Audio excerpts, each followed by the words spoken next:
Oi, gente. Hoje tá chovendo, tá um barulhinho de chuva, não sei se vai pegar no fundo do áudio, mas se pegar, aproveitem, deleitem, se relaxem, peguem um copinho de café pra assistir esse episódio maravilhoso da personagem, maravilhosa igualmente, o Idona Spider. O Idona foi vista pela primeira vez em 2011, quando foi uma das candidatas para a votação da próxima exclusiva da San Diego Comic Con, na qual ela acabou perdendo por pouco para Scary Screams, voltando a aparecer apenas em 2013, quando foi inserida de fato na franquia como exclusiva da San Diego Comic Con daquele ano. Ela quase não foi aceita em Monster High quando se matriculou, porque não tinha vaga na escola. Mas a diretora sem cabeça conseguiu inseri-la no corpo estudantil depois de alguns ajustes. O Idona é extremamente multitarefa, capaz de fazer várias coisas ao mesmo tempo, o que faz com que esteja sempre ocupada e se canse antes mesmo de perceber. As maiores paixões dela são histórias em quadrinhos e moda, o que fez ela se aproximar rapidamente de Gullia e Claudine, as quais compartilham as mesmas aspirações. Com Gullia, ela trabalha nas histórias em quadrinho Power Ghouls, que é publicada pela mesma editora do Dead Fest. O Idona desenha muito bem, então ela faz os desenhos e Gullia fica com o roteiro. Nessa história que elas escrevem é onde o Idona vive seu alter ego, o Ebarella. Ela também ajuda a Claudinha a costurar suas criações, pois ela tem um pouco de dificuldade em traduzir as roupas do desenho para a vida real. O Idona tem um vasto conhecimento de tecidos e modelagem, já que ela costura as próprias roupas e aprendeu muito com sua mãe. Então isso não é problema. E já que citamos sua mãe, vamos falar sobre ela. Parentesco monstro. Aracne é a protagonista do mito grego que explica como surgiu a primeira aranha. Eu vou contar sua história com base em um vídeo do canal do YouTube Ted Ed, que foi a fonte mais bem embasada que encontrei. Beber água.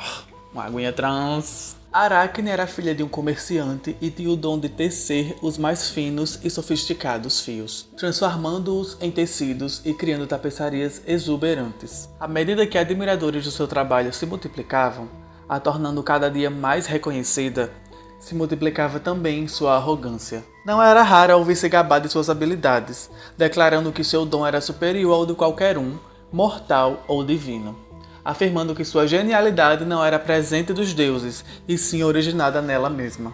Certo dia, Atena, deusa da sabedoria e das artes, ouviu Aracne afirmar tais coisas. Para dar-lhe uma lição, ela se disfarçou como uma velha mulher e deu um sermão em Aracne em público, perguntando como ela ousava afirmar que era superior aos deuses. Aracne, petulante como era, apenas riu, sem sequer levantar os olhos do seu tear. Atena, furiosa com tal comportamento, se revelou e desafiou Aracne para uma disputa. Afinal, se ela se declarava superior até um deus, não teria o que temer. Aracne aceitou o desafio. As duas começaram a tecer, enquanto uma multidão se reunia para assistir. A tapeçaria de Atena exibia grandes feitos dos deuses, demonstrando seu poder. Já Aracne fez exatamente o contrário. Sua tapeçaria exibia os vários episódios em que os deuses abusaram de seu poder, brigando entre si, bebendo, se gabando e se intrometendo na vida dos mortais. Especialmente Zeus, que foi interpretado em todos os casos no qual ele se disfarçou para enganar mulheres. Ainda que ultrajante, o trabalho de Aracne se sobressaía. A raiva embriagou Atena. Ela se voltou para Aracne, multiplicando seus olhos e pernas. A deusa deixou-a mortal com um único fio que se desenrola do seu ventre, um pequeno resquício de seu talento humano. Atena havia encolhido sua adversária na primeira aranha. Até hoje, Aracne e suas filhas tecem sua penitência. Apesar do mito de Aracne falar sobre o orgulho dos mortais, eu vejo também uma história sobre o orgulho dos deuses. Acho fascinante terem trazido uma das filhas dela para Monster High e com uma habilidade de tecelagem, tanto do conto quanto das aranhas de fato, tenha sido trazido como uma característica importante da personagem, além da habilidade de desenhar, que também foi herdada da capacidade de tecer imagens de sua mãe, estilo de matar. O Idona, na sua primeira aparição, usava uma roupinha estilo country, como se ela fosse uma aranha vaqueira ou algo assim. Felizmente não foi nessa versão que ela foi lançada. Eu acho que ter passado mais alguns anos em desenvolvimento fez muito bem para ela, tanto para o visual quanto para a história dela em si. Segundo a bio, ela chama o próprio estilo de Rock and Roll Geek, o que é um nome bem legal e que talvez explicaria o tanto de munhequeira com spikes que ela usa, mas eu não me dou por satisfeito com essa explicação. Então a gente vai analisar rapidamente as duas versões dela para ver se conseguimos achar alguma outra referência. Primeira versão, 2 looks, um de super-heroína bem tradicional, um bodysuit e uma bota nada demais. O saltinho vermelho poderia ser uma referência ao rei Luís XIV, pois ele que inventou o saltinho vermelho, mas nada mais se comunica com ele, então é só uma inspiração vaga. O segundo look também não tem nada de especial na silhueta, é bem contemporânea para a época, mas a blusa tem uma estampa de onomatopeias e balões de gibi. Ok, a gente pode segurar essa informação aqui. A segunda versão tem 3 looks. O primeiro é um vestido e uma bota. O vestido já tem como estampa páginas de gibi, ou seja, é o primeiro elemento que vemos se repetir. A silhueta nada específico. Segundo look, uma blusa longa de um ombro só e uma calça legging.